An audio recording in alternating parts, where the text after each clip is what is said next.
तो हेलो दोस्तों, आज की इस क्लास में हम लोग पढ़ने वाले हैं क्लास 10th का math chapter number 1। Class 10th का मैथ चैप्टर नंबर 1 जिसका नाम है वास्तविक संख्या, जिसको इंग्लिश में कहते हैं रियल नंबर। जिसको इंग्लिश में क्या कहते हैं? रियल नंबर कहते हैं। आज से ये बैच आरंभ हो रहा है। यहाँ पर देखिए 2026 से 27 के लिए है। 2026 से 27 के लिए है ये बैच।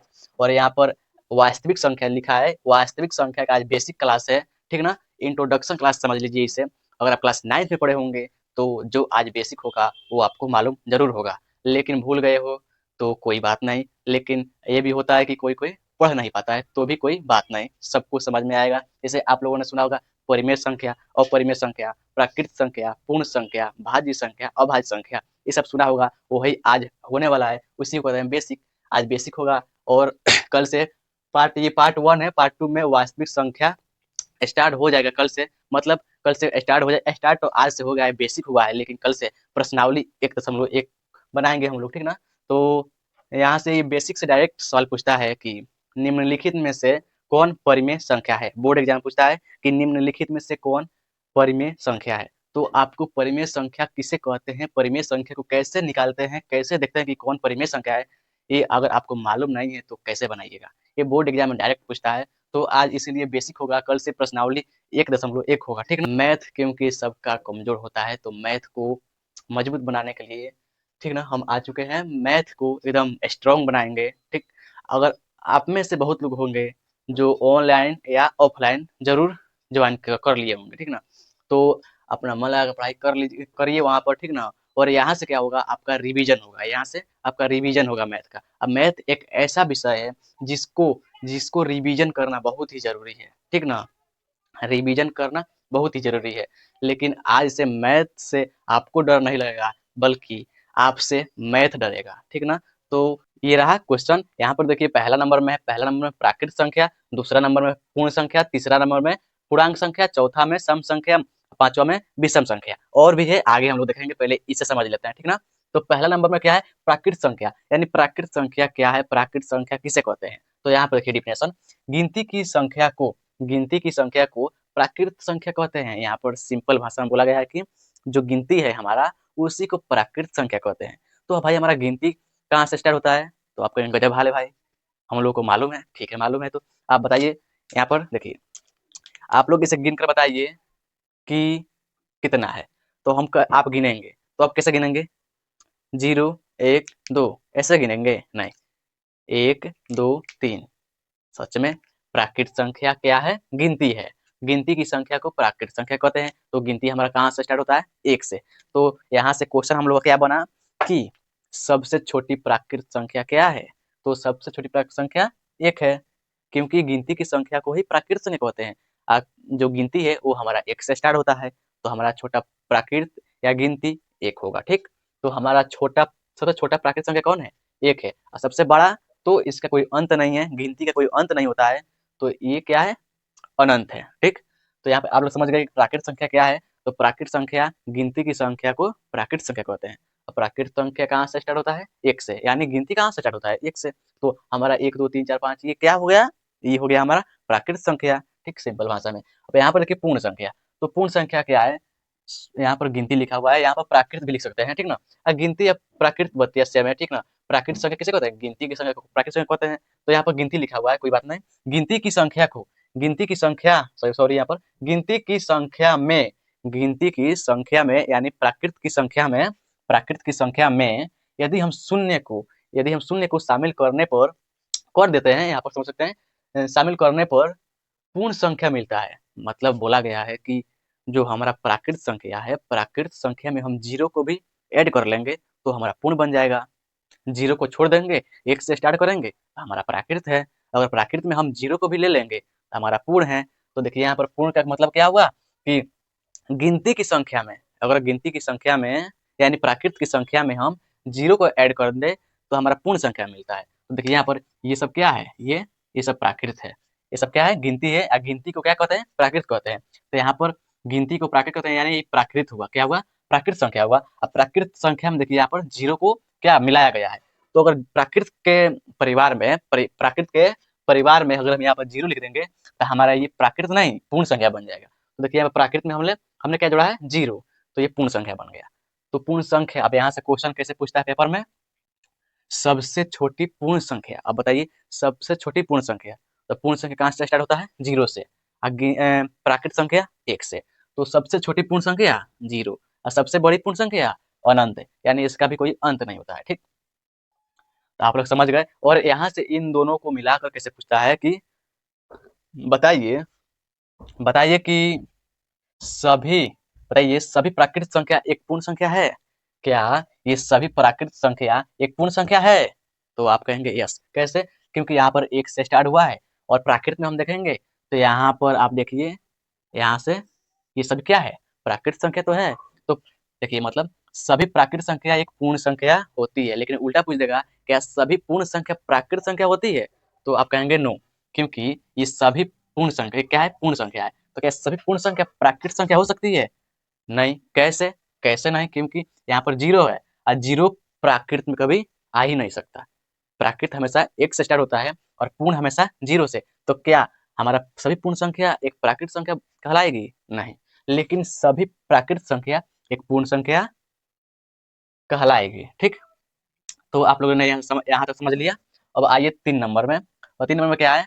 पूर्णांक संख्या। 3 नंबर में क्या दिया गया है? पूर्णांक संख्या। तो पूर्णांक देखिए यहाँ पर इस सबको करने के बाद हम लोग क्वेश्चन भी करेंगे, ठीक ना? इससे आपका क्या होगा, कितना मतलब यहाँ से याद हो पाया, कितना समझ में आया, उससे आपका क्लियर हो जाएगा। तो हम इस सबसे रिलेटेड क्वेश्चन भी करेंगे। ठीक है, कौन प्राकृत है कौन पूर्ण है। ठीक, तो यहाँ पर देखिए 3 नंबर में पूर्णांक संख्या। पूर्णांक संख्या क्या है? पूर्णांक में ऋणात्मक प्राकृत संख्या। प्राकृत संख्या कहाँ से स्टार्ट होता है? 1 से। लेकिन इसमें एक बात बोला गया है ऋणात्मक, और ऋणात्मक का मतलब होता है माइनस में। तो प्राकृत लेना है लेकिन माइनस में। तो क्या बोला है? ऋणात्मक प्राकृत संख्या। तो 1 से स्टार्ट होगा लेकिन माइनस में, ऋणात्मक, ठीक ना, माइनस की तरफ। तो ऋणात्मक में प्राकृत संख्या को मिलाने पर, किसमें मिलाने पर? पूर्ण संख्या में। तो पूर्ण संख्या हमारा भाई 0 से स्टार्ट होता है। अब यहाँ से क्या हुआ? पूर्ण संख्या हुआ। अब पूर्ण में क्या बोल रहा है? ऋणात्मक प्राकृत संख्या ऐड कर दीजिए। तो यहाँ पर देखिए -1 -2, यहाँ पर ये ऋणात्मक प्राकृत संख्या हो गया। इधर इसका कोई अंत नहीं है, इधर भी इसका कोई अंत नहीं है। तो यहाँ पर देखिए आप लोग समझ गए कि पूर्ण संख्या में अगर हम ऋणात्मक संख्या को ऐड कर देंगे तो हमारा पूर्णांक संख्या मिल जाएगा। ठीक ना? अब यहाँ से देखिए आप लोगों ने यहाँ समझ लिया ये -4 क्या है? -4 क्या है? तो ना ही ये प्राकृत है, ना ही प्राकृत है, ना ही ये ना ही प्राकृत संख्या है। प्राकृत संख्या थोड़ी है। माइनस में आप लोगों ने थोड़ी देखा है -4। प्राकृत होता है हमेशा प्लस में। तो ये क्या है? ये किसमें आता है? इसमें आता है। तो ये क्या हुआ? पूर्णांक संख्या हुआ। ये पूर्ण संख्या भी नहीं है, ये पूर्णांक संख्या है। ठीक ना? तो अगर माइनस में संख्या दिख रही है पूर्णांक संख्या कहलाएगा। ठीक ना? तो ये सभी है, इधर भी इसका कोई अंत नहीं है, इधर भी कोई इसका अंत नहीं है। हम लोगों ने सिंपली क्या किया? पूर्णांक संख्या में ऋणात्मक प्राकृत संख्या को ऐड कर देते ही हमारा पूर्णांक संख्या मिल गया। अब आगे बढ़िए। आगे यहाँ पर 4 नंबर में देखिए सम संख्या। तो आप सीधी-सीधी भाषा में देखिएगा, यहाँ से भाषा में सम संख्या वैसी संख्या जो 2 से विभाज्य हो, सम संख्या कहलाएगी। वैसी संख्या जो 2 से विभाज्य हो। विभाज्य का मतलब 2 से पूरा कट जाए। वैसी संख्या जो 2 से कट जाए। आप देखिए ना, ऐसे भाग पढ़े होंगे 4, तो ये 4 है तो इसको हम 2 से भाग देंगे तो 2 दूनी 4 यानी कट गया, सिंपल। तो ये 4 क्या हमारा कहलाएगा? ये क्या है? सम संख्या है, सम संख्या। ठीक, सम संख्या कैसे है? क्योंकि ये 2 से पूरी मतलब पूरा विभाज्य है, यानी कट जा रहा है पूरा। तो जो संख्या 2 से पूरा कट जाए वो हमारा क्या कहलाएगा? सम संख्या कहलाएगा, यानी विभाज्य हो जाए। ठीक ना? 2 से, किससे? केवल 2 से। 2 से पूरा कट जाना चाहिए, हमारा सम संख्या है। जैसे कि देखिए यहाँ पर 2, अब 2 लेंगे तो क्या ये 2 के पारा से नहीं कट जाएगा? 2 एकम 2 कट गया, तो हमारा 2 भी क्या है? सम संख्या। 3, अब 3 बताइए, 3 2 से विभाज्य है, यानी 2 से कटेगा? नहीं कटेगा, तो ये हमारा सम संख्या नहीं हुआ। ठीक, अब जैसे 4, तो 4 2 से कट जाएगा। ठीक, तो जो संख्या 2 से कट जाए वो हमारा सम संख्या कहलाएगा। ठीक, तो यहाँ पर देखिए 2 4 6 8 10 12 14 16 18 20, ये सब हमारा क्या है? सम संख्या है। ठीक, अब जस्ट इसका उल्टा विषम संख्या होता है, इसका उल्टा विषम संख्या होता है। तो विषम संख्या में क्या है? वैसी संख्या जो 2 से विभाज्य न हो, यानी 2 से कटे ही नहीं। जैसे देखिए यहाँ पर 3 हो गया, 3 2 से कटेगा? यहाँ पर वही बात लिखा हुआ है कि वैसी संख्या जो 2 से विभाज्य न हो, नहीं हो, 2 से विभाज्य नहीं हो, बाकी किसी से विभाज्य हो लेकिन 2 से विभाज्य नहीं हो, वो हमारा विषम संख्या कहलाएगी। क्या? विषम संख्या। तो यहाँ पर 3 क्या है? हमारा विषम संख्या है। तो देखिए 3 हमारा विषम संख्या है। 5 भी नहीं कटेगा, विषम संख्या, 7 भी नहीं कटेगा विषम संख्या, 9 भी नहीं कटेगा 2 से, 2 से केवल नहीं कटना चाहिए, तो 9 2 से नहीं कटेगा विषम संख्या। अब यहाँ पे देखिए 2 4 6 8 जो 2 से कट जाए वो सम, 2 2 से नहीं कटे वो विषम डायरेक्टली, ठीक। और यहाँ से भी क्वेश्चन आता है, अब बताइए सबसे छोटी सम संख्या, सबसे छोटी सम संख्या है 2 है, सबसे छोटी सम संख्या 2 है, और सबसे छोटी विषम संख्या 3 है, ठीक। सबसे छोटी विषम संख्या 3 है, ठीक। अब यहाँ पर आप लोग समझ लिया, ठीक ना। अब यहाँ पर आप लोग बताइए कि हाँ, एक बात और आप लोग ध्यान रखिएगा इसमें सम संख्या में, जैसे कि सम संख्या को पहचानने के लिए देखिए जैसे इतना लिखा हुआ है, ये भी सम संख्या है। कैसे सम संख्या है, तो जो संख्या दिया रहेगा उसका लास्ट वाला क्या होना चाहिए, 0 या 2 4 6 8 होना चाहिए लास्ट में। जो संख्या दिया हुआ है उसके लास्ट में 0 या 2 4 6 8, ठीक। ये सभी संख्या होना चाहिए। देखिए ये 2 से कट जाएगा, ये भी 2 से कट जाएगा, ये 2 से कट जाएगा, ये 2 से कट जाएगा, और ये 0 है तो इसके पीछे तो कुछ ना कुछ अंक होगा यहाँ पर, ठीक ना, कुछ ना कुछ होगा, तो ये भी कट जाएगा। तो 0 2 4 6 8 ये सब संख्या होगा किसी संख्या के लास्ट में, किसी संख्या के लास्ट में। जैसे यहाँ पर लिखते हैं 840, देखिए लास्ट में क्या है, 0 है, तो आप डायरेक्ट कहिएगा ये सम संख्या है। क्यों सम संख्या है भाई, लास्ट में 0 है, आप इसे काटिएगा तो कट जाएगा। जैसे देखिए 750, ये भी 2 से कट जाएगा, लास्ट में क्या है, 0 है। तो ये सम संख्या पहचानने का ये आसान ट्रिक हो गया। और जैसे इतना इतना, देखिए लास्ट में 6 है, तो हमने बताया 2 4 6 8 और 0 हो तो सब सम संख्या कहलाएगा। देखिए 6 है और 6 2 से कट जाता है, तो यानी पूरा पूरा कट जाएगा, तो ये हमारा सम है, ठीक। और विषम संख्या, तब विषम संख्या के लास्ट में, ये विषम संख्या है, विषम संख्या के लास्ट में क्या होगा, ये विषम संख्या ही होगा, 3 होगा 5 होगा 7 होगा। जैसे देखिए ये 7 हुआ तो ये लास्ट में जो 2 से नहीं कटेगा, यानी 2 से जो नहीं करता है क्या होता है, विषम होता है। तो हमारा ये पूरा संख्या क्या है, विषम है, 2 से नहीं कटेगा। जब लास्ट वाला नहीं कटा, इकाई अंक नहीं कटा, तो ये पूरा पूरा नहीं कटेगा, ठीक। सिंपली समझिए, और यहीं पर 7 को हटा दें, यहीं पर हम 0 लगा दें, तो ये 2 से कट जाएगा, पूरा पूरा कट जाएगा, तो ये सम हुआ। बस सम विषम समझ में आया, जो 2 से कट जाए वो सम, जो 2 से नहीं कटे वो विषम, बस सिंपली बात है। तो यहाँ पर आप लास्ट में देखिएगा, अगर बड़ा बड़ा देता है, ऑब्जेक्टिव में देता है, इसे कुछ भी लिख देगा और लास्ट में कुछ भी, बस हमें इकाई अंक को लेना है। इकाई अंक में 0 या 2 4 6 8 हो तो ये हमारा क्या है, सम है। लेकिन यहीं पर एक 7 बैठा दे, चाहे 5 बैठा दे, तो इस 5 क्या है हमारा, विषम संख्या है, क्योंकि 2 से नहीं कटेगा। तो लास्ट वाला का चेक, लास्ट वालों को सॉरी, लास्ट वाला जो डिजिट है उसको चेक करेंगे, ठीक। लास्ट वाला संख्या को चेक करेंगे कि सम है कि विषम है। तो 5 क्या है, विषम है, 2 से नहीं कटेगा, यानी पूरा पूरा संख्या 2 से नहीं कटेगा, बस सिंपल। और जो 2 से कट जाए, लास्ट वाला 2 2 मतलब कट 2 से, वो सम, ठीक। तो ये इसके अगले वाला पेज में हम लोग सीख लेते हैं, 5 क्वेश्चन और है इसके अगले वाला पेज में हम लोग सीख। तो ये अगला क्वेश्चन ये रहा, देखिए 6 नंबर में भाज्य संख्या, 6 नंबर में क्या है, भाज्य संख्या, 7 नंबर में अभाज्य संख्या और 8 नंबर में सह अभाज्य संख्या। तो पहले समझते हैं भाज्य संख्या, ठीक। भाज्य संख्या क्या है, तो भाज्य संख्या है यहाँ पर डिफिनेशन में, एक से बड़ी संख्या, मतलब एक से बड़ी संख्या होनी चाहिए, ठीक है। एक से बड़ी संख्या जो एक और स्वयं को छोड़कर किसी अन्य संख्या से विभाज्य हो। कहने का मतलब कि एक से बड़ी संख्या होना चाहिए, ठीक। मान लिया हमने कितना, 2, एक को छोड़ देना है, ठीक। तो एक को छोड़कर जो संख्या है, मतलब एक से बड़ी जो संख्या है वो संख्या में क्या होना चाहिए, एक और स्वयं को छोड़कर, एक एक और स्वयं को छोड़कर, स्वयं का मतलब क्या होता है, खुद। तो खुद को, एक और खुद को छोड़कर किसी किसी अन्य संख्या से विभाज्य होना चाहिए या विभाज्य हो। तो देखिए यहाँ पर एक से बड़ी हम मान लिया यहाँ पर 2, ठीक। 2, तो 2 देखिए यहाँ पर एक से और खुद को छोड़कर, देखिए एक एक को छोड़, एक से तो ये विभाज्य होगा, ठीक है। एक के पहाड़ा में 2 है, अब खुद के पहाड़ा में, खुद के पहाड़ा में है 2 से, तो खुद से कटेगा, एक से कटेगा, इसके अलावा किसी से इसमें विभाज्य है, इसके अलावा किसी अन्य संख्या से इसमें भाग लग सकता है, नहीं। तो ये हमारा भाज्य नहीं है। इसमें कहने का मतलब है कि एक और स्वयं को छोड़कर किसी अन्य संख्या से विभाज्य हो, यानी विभाज्य होना चाहिए। ये दो, एक को छोड़कर और एक को छोड़कर और स्वयं को छोड़कर किसी तीसरे, मतलब किसी अन्य संख्या से इसमें भी, इसमें विभाज्य यानी भाग लगना चाहिए। तो इसमें लग रहा है, नहीं लग रहा है। तो यहाँ से यहाँ पर देखिए 4, अब 4 को देखिए, 4 एक से भी कटेगा और खुद से भी कटेगा, ठीक। 4 4 से और एक से, यानी स्वयं से और एक से। अब इसके अलावा देखिए किसमें ये है, ये है 2 में, यानी ये दोनों के अलावा ये 2 के पहाड़े में है, ठीक। तो कहने का मतलब यही है कि एक एक और स्वयं को छोड़कर, एक को और स्वयं मतलब खुद, यानी खुद को छोड़कर किसी अन्य संख्या से, तो किसी अन्य संख्या यानी 2 से विभाज्य इसमें यानी भाग लग रहा है। तो ये क्या हो गया हमारा भाज्य संख्या, यानी एक और स्वयं को छोड़कर किसी अन्य संख्या से उसमें भाग लग जाए तो हमारा भाज्य संख्या कहलाएगा, यानी भाज्य संख्या कहलाएगा। देखिए यहाँ पे 4, 6, 8, 9, देखिए 9 है, 9 तो ये एक में भी है और 9, यानी ये तो दो में है, ये है, ठीक है। तो इसको छोड़कर किसी अन्य संख्या से भाग लगना चाहिए।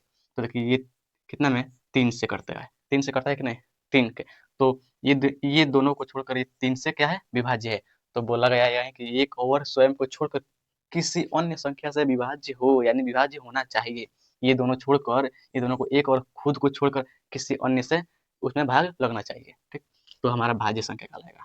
तो अब बताइए 3, 3 हमारा भाज्य संख्या है? नहीं है। क्यों? क्योंकि ये 1 के पहाड़ा में है और 3 के पहाड़ा में। तो ये दोनों मतलब एक और खुद खुद से तो भाग लगबे करेगा, ठीक। लेकिन ये दोनों को छोड़कर, ये दोनों को मतलब एक और स्वयं को छोड़कर छोड़कर किसी अन्य से उसमें भाग लगना चाहिए। तो किसी अन्य से इसमें भाग लग रहा है, किसी अन्य के पहाड़ा में है? नहीं है। तो ये हमारा भाज्य संख्या नहीं है। 4 हमारा भाज्य संख्या है, क्योंकि ये 1 के पहाड़ा में भी है और खुद के पहाड़ा में यानी 4 के पहाड़ा में भी है, और ये 2 के पहाड़ा में है। तो खुद को और 1 को छोड़कर ये 2 के पहाड़ा में है, इसलिए ये भाज्य संख्या कहलाएगी, ठीक। अब आइए अभाज्य संख्या। अभाज्य संख्या जस्ट इसका उल्टा होता है, ठीक है। देखिए, एक से बड़ी संख्या, एक से बड़ी संख्या हो, ठीक है, जो एक और स्वयं को छोड़कर, जो जो एक और स्वयं को छोड़कर किसी किसी दूसरी संख्या से विभाज्य न हो, किसी दूसरी संख्या से विभाज्य न हो। उसमें क्या था कि एक और स्वयं को छोड़कर किसी दूसरी संख्या से विभाज्य होना चाहिए, लेकिन इसमें किसी एक और स्वयं को छोड़कर किसी अन्य संख्या से विभाज्य नहीं होना चाहिए, ठीक। तो इसमें क्या होगा, देखिए यहाँ पर मान लीजिए 2।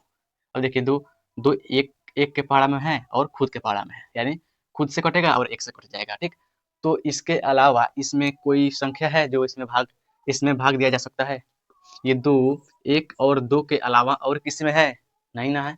तो इसलिए ये हमारा क्या है, अभाज्य संख्या है, क्योंकि इसमें बोला गया कि एक और स्वयं को छोड़कर दूसरी संख्या से विभाज्य न हो। तो ठीक बात तो वही है यहाँ पर, 1 और 2 यानी खुद से और 1 से छोड़कर किसी अन्य से विभाज्य है? नहीं है। अब बात यही बोला गया कि किसी दूसरी संख्या से विभाज्य नहीं होना चाहिए। तो किसी दूसरी संख्या से क्या विभाज्य नहीं, यानी भाग इसमें नहीं लग रहा है, किसी दूसरे पहाड़ा में ही नहीं है। जैसे यहाँ पर 3 देख लीजिए, तो 3 एक के पहाड़ा में और खुद के पहाड़ा में, लेकिन इसमें और और कोई पहाड़ा है जिसमें ये है? नहीं ना है। ये खुद के पहाड़ा में और एक के पहाड़ा में। तो यही बात बोला गया कि एक और स्वयं यानी खुद खुद के पहाड़ा में होना चाहिए, लेकिन दूसरी संख्या से विभाज्य नहीं होना चाहिए। लिखा है विभाज्य ना हो, किसी दूसरी संख्या से विभाज्य नहीं हो। तो ये किसी दूसरी संख्या से विभाज्य है? नहीं है। तो ये हमारा क्या है, उदाहरण देखिए 2, 3, 5, 7, ये खुद के पहाड़ा में होगा, ये खुद के पहाड़ा में होगा और एक के पहाड़ा में। इसके अलावा किसी भी पहाड़ा में आ जाए तो हमारा किसमें चला जाएगा, हमारा चला जाएगा भाज्य संख्या में। उसमें क्या बोला जाता है कि एक और स्वयं को छोड़कर किसी अन्य से भाग लगना चाहिए, उसमें किसी अन्य के पहाड़ में वो आना चाहिए, तो हमारा भाज्य। इसमें होता है अभाज्य में कि एक और स्वयं को छोड़कर किसी अन्य संख्या से उसमें भाग नहीं लगना चाहिए, तो ये हमारा अभाज्य होता है, ठीक। तो इस देखिए एक और खुद को छोड़कर किसी अन्य से ही कट रहा है, नहीं कट रहा है, तो जो नहीं कटेगा, एक और स्वयं को छोड़कर किसी अन्य से नहीं कटेगा, वो हमारा अभाज्य। और जो एक और खुद को छोड़कर किसी अन्य से भाग लग जाएगा, वो हमारा भाज्य संख्या। जैसे 6 देख लीजिए, तो 6 एक के पहाड़ा में और 6 खुद के पहाड़ा में, लेकिन ये 2 के पहाड़ा में भी है और ये 3 के पहाड़ा में भी है। देखिए, तो खुद को छोड़कर और एक को छोड़कर, देखिए यहाँ वो खुद को मतलब एक को और स्वयं को छोड़कर किसी अन्य संख्या से भाज्य भाज्य होना चाहिए, हो, ठीक है, भाज्य हो। देखिए तो एक को छोड़कर और स्वयं को छोड़कर 2 और 3 से भाज्य है कि नहीं? तो ये खुद को छोड़कर और एक को छोड़कर अन्य संख्या से भाज्य है, तो इसलिए ये हमारा भाज्य संख्या कहलाएगा। और इसमें होता है कि खुद को छोड़कर और स्वयं मतलब खुद को छोड़कर और एक को छोड़कर किसी अन्य से भाग लगना नहीं चाहिए उसमें, वो अभाज्य है, ठीक। इसमें एक से लगेगा और खुद से लगेगा, उसके बाद उसके अलावा किसी अन्य संख्या से भाग नहीं लगेगा इसमें, तो ये हमारा क्या हो जाएगा, अभाज्य। और जिसमें खुद को छोड़कर और मतलब खुद और एक को छोड़कर किसी अन्य से भाग लग जाएगा, तो हमारा वो भाज्य। अब आइए इसमें 8 नंबर में क्या है, सह अभाज्य संख्या। यहाँ पर सह अभाज्य संख्या, तो ऐसी दो संख्याएं जिनका मस यानी एचसीएफ 1 हो, ऐसी दो संख्या लेना है पेयर में जिसका मस 1 हो यानी एचसीएफ। देखिए यहाँ पर 2, 3, यानी मौसा कैसे निकालते हैं, तो जो बड़ा रहता है उसको अंदर रखते हैं, तो 3, ठीक।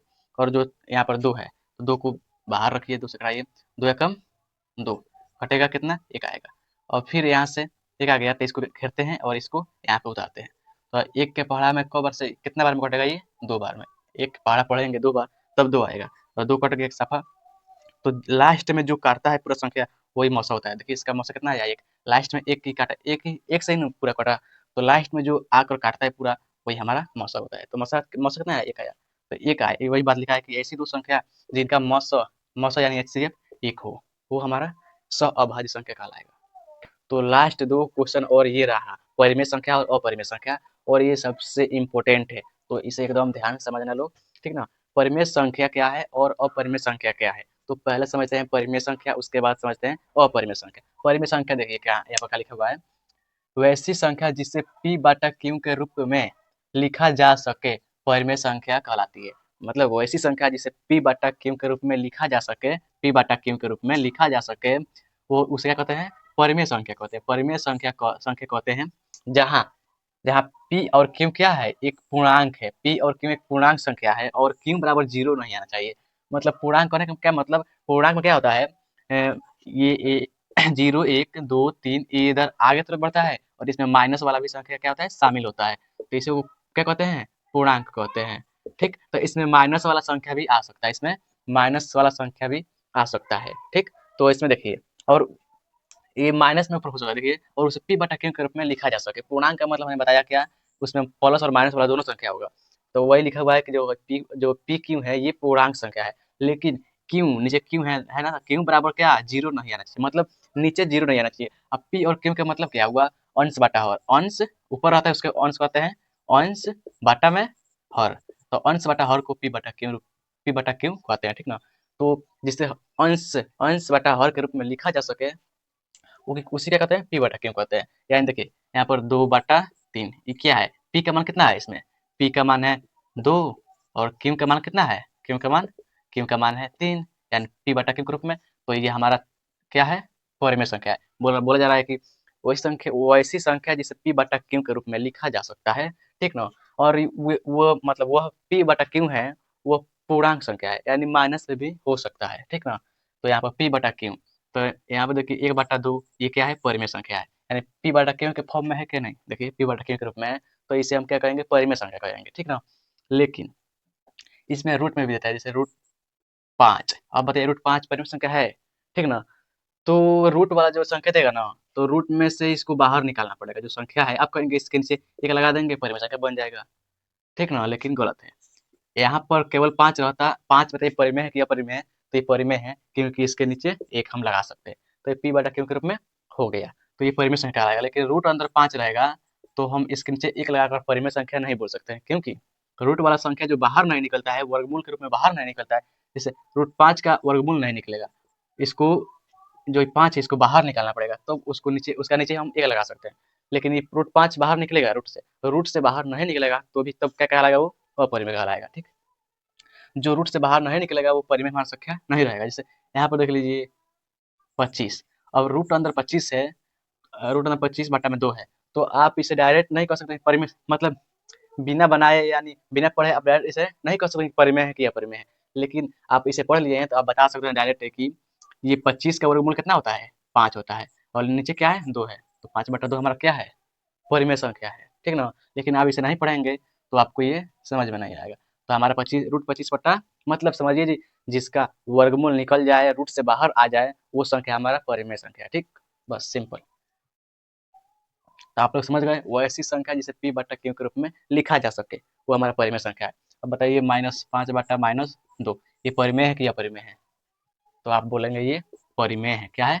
परिमेय संख्या है, क्योंकि p बटा q के रूप में लिखा जा सकता है, लिखा हुआ है, लिखा जा सकता है, जिसे p बटा q के रूप में लिखा जा सकता है वो परिमेय है। लेकिन आप कहेंगे माइनस है, तो इसीलिए यहाँ पर इस बात को लिखा हुआ है कि p बटा q एक पूर्णांक संख्या है, ठीक। अब बताइए इसको, अगर आप लोगों ने ये समझ लिया तो इसको बताइए, इसको, और सॉरी यहाँ पर हम बताते हैं। यहाँ पर आइए, यहाँ पर देखिए 0/1 और 1/0, ये दोनों में से कौन परिमेय है कौन अपरिमेय है? तो आप कहेंगे ये वाला परिमेय संख्या है, ठीक, क्योंकि ऊपर 0 आ सकता है, और यहाँ पर क्या बोला गया है कि q बराबर 0 नहीं होना चाहिए। मतलब q कहाँ पर है? नीचे है। तो देखिए यहाँ पर q बराबर क्या आया है? 0 आया है, लेकिन q बराबर 0 नहीं आना चाहिए। नीचे बटा के नीचे कभी भी 0 नहीं रहना चाहिए। तो यहाँ पर बटा के नीचे 0 आ गया, यानी हमारा ये परिमेय संख्या नहीं है। ये परिमेय संख्या हो सकता है। ऊपर 0 रह सकता है लेकिन नीचे नहीं रह सकता है। तो कोई पूछ दे 0 परिमेय है कि अपरिमेय है, तो आप कहिएगा परिमेय संख्या है क्योंकि इसके नीचे 1 है, ठीक।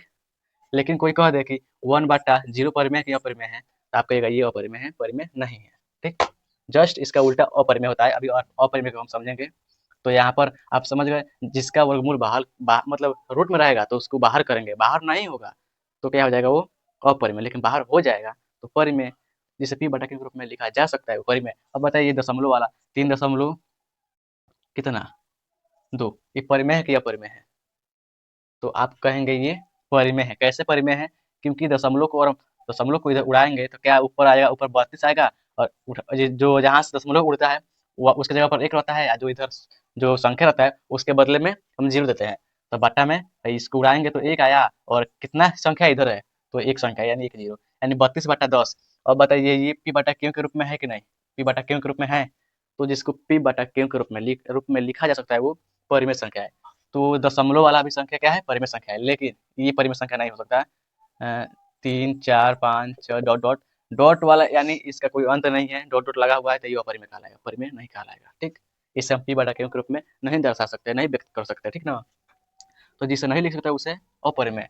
अगर रूट अंदर दे दे तो रूट को हम लोग सॉल्व करेंगे, और जिसका मतलब वर्गमूल बाहर निकल जाएगा वो हमारा परिमेय रहेगा, और जो नहीं निकल पाएगा रूट से वो हमारा अपरिमेय रहेगा, ठीक।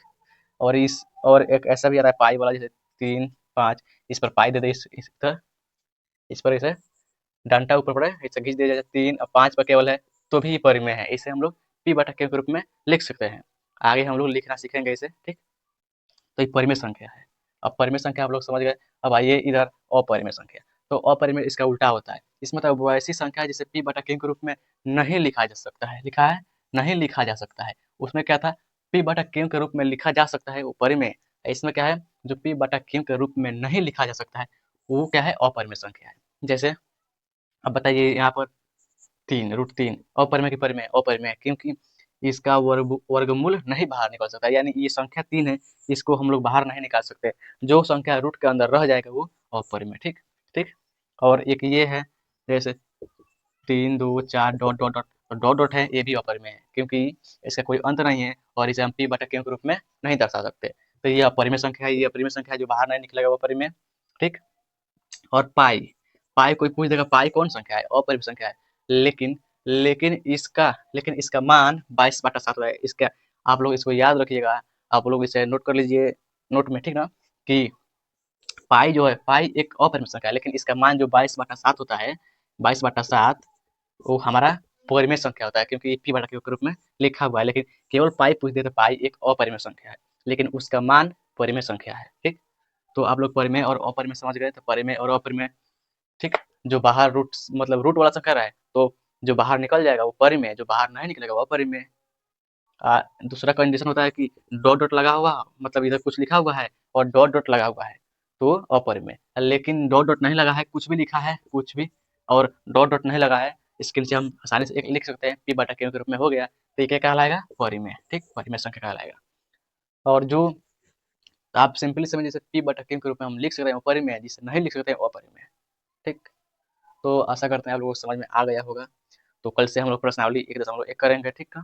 आप लोग जरूर जुड़िएगा, और आपको अच्छा लगे तो लाइक एंड सब्सक्राइब जरूर कर लीजिएगा। और एक बार हमारे साथ प्रश्नावली 1.1 पार्ट 2 में देखिएगा तो कितना मजा आएगा। पार्ट 2 में